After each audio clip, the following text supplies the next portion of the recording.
एक बात से मैं आपको होशियार करूंगा कि फिरका परस्त लोग, सांप्रदायिक लोग, उनके पेट में बड़ी ऐठन है कि साहब अकलियतों के दरमियान में इरा दलित बस्तीरा तो लड़का बीए पास कर गया। मियाँ कभी कभी होता है क्या कि गरीब का बेटा अच्छा कपड़ा पहनता है तो अमीर के बदन पर नोचनी होती है ना, कि भदवार बेटा मियाँ एकदम गाड़ी किने ले है ना, एकदम कपड़ा पीने पे रहा तो कुछ ना बरकाला लोगों बदन नोचनी है जा, होता है कि नहीं जी।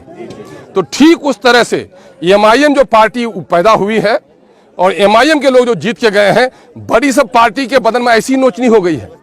ये सब तो हम लोग का गुलाम था, है ना। इसको कहते थे कि बोलो तो बोलता था, कहते चुप रहो तो चुप रहता था, कहते बैठो तो बैठता था, उठो तो उठो, मेरे हुक्म पर चलता था। लेकिन एमआईएम जब से जीत के आई है तो असेंबली में आप किसी को पूछने की जरूरत नहीं, एमआईएम का आदमी खुद से खड़ा होकर अपनी बात रख लेता है। तो बहुत सारे लोगों के पेटों में ऐठन हो रही है। नौजवानों, इसको करो, इसकी कदर करो कि एमआईएम सिर्फ तुम्हारे सड़क और पुल पुलिया के नहीं, बल्कि इस मुल्क में जहां दाढ़ी के नाम पर किसी को नोचा जाता है, टोपी के नाम पर किसी को नोचा जाता है, टिकी के नाम पर किसी को लड़ाया जाता है, उन तमाम तरह की मजबूत वकालत अगर कोई पार्टी कर रही है तो उसका नाम बैरिस्टर असदुद्दीन ओवैसी की पार्टी मजलिस इत्तेहादुल मुस्लिमीन है। अभी आपने देखा कोई पार्टी नेताओं की सब हिसाब किताब लो अपने एमएलए से।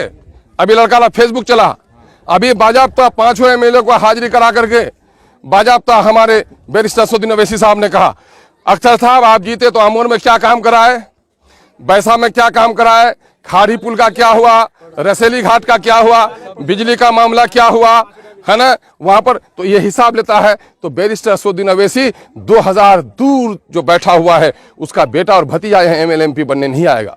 वो जो आपके मासूम चेहरों को देखा, वो जो उजड़ी हुई बस्ती देखी, दवा के बगैर बिलखती हुई माओं को देखा, तो वो दर्दमंद इंसान हर जगह पर आज सीमांचल की वकालत कर रहा है।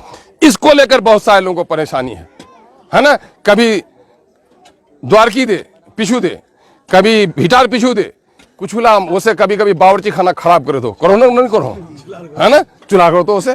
कुछ लोग कभी नहीं देखे थे किसी की तस्वीर, जब जीता हुआ था तो आपको याद नहीं आया उनको, जब हार गया है और हमको आपने जिता दिया है तो बोलता है कि अख्तुल ईमान तो हमारे साथ निकले दे। तो वहां पूछो दी कि तो फिर क्या निकला ले मियाँ, है ना।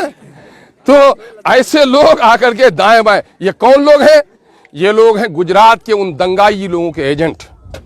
क्या अमोर बैसा के लोगों, बाबरी मस्जिद को तोड़ने वाले और गुजरात में माओ बहनों की इज्जत लूटने वाला कोई एजेंट हमारी बस्ती में इज्जत के साथ आ सकता है? अगर जिसको अपने माँ बाप की परवाह नहीं है, अपने बहनों की इज्जत की परवाह नहीं है, वो लोग फिरका परस्तों की हमदर्दी करेगा। जिनको अपने वतन से इज्जत है, जिसको हिंदू और मुसलमानों से मोहब्बत है, जिसको अमोर बैसा की इज्जत की तकरीम है, वो कभी ऐसे दलालों को फटकने नहीं देगा। आज की भैया, आज ऐसा गठबंधन है, नया गठबंधन, कमन कमन गठबंधन है, ये जदयू और कांग्रेस गठबंधन है, वहां समझ लो भाजपा गठबंधन है। इला सबला गठबंधन परेशान है कि हमरा अनार मुरारे की करो अख्तुल ईमान अब तक रोशनी जले दिया कि हंजार मुश्किल हो जाए। तो नौजवानों इससे होशियार होना पड़ेगा। थोड़ी थोड़ी बातों से तुनुक मिजाजी। देखो, आपने मुझे एमएलए बनाया है, मैं तो आपका अभी 4 साल तक अल्लाह ने हयात बख्शी या अगर इस्तेहकाम रहा तो मैं 4 साल 4.5 साल खिदमत के लायक हूं।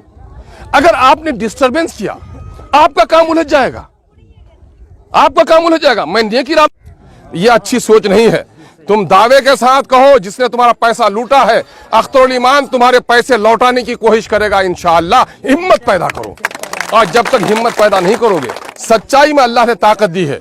मैंने ये कहा है कि लकवा जिस बूढ़ा को हो गया है, वो बूढ़ा भी रात को पेशाब करने के लिए उठता है, हरचंद वो दौड़ नहीं सकता, किसी पर डंडा नहीं चला सकता है, लेकिन खांसता है तो उसके खांसी से हथियारबंद डाकू रास्ता बदल देता है कि मैं बसीरत लोग जगह हुआ है। तो जब सच्चाई में ये ताकत अल्लाह ने दी है, तो सच्चाई में ये ताकत दी है, तो सच्चाई का आप लोग इस्तेमाल कीजिए। जालिम को जालिम कहिए और रिश्वत के खिलाफ, जुल्म के खिलाफ आवाज उठाइए।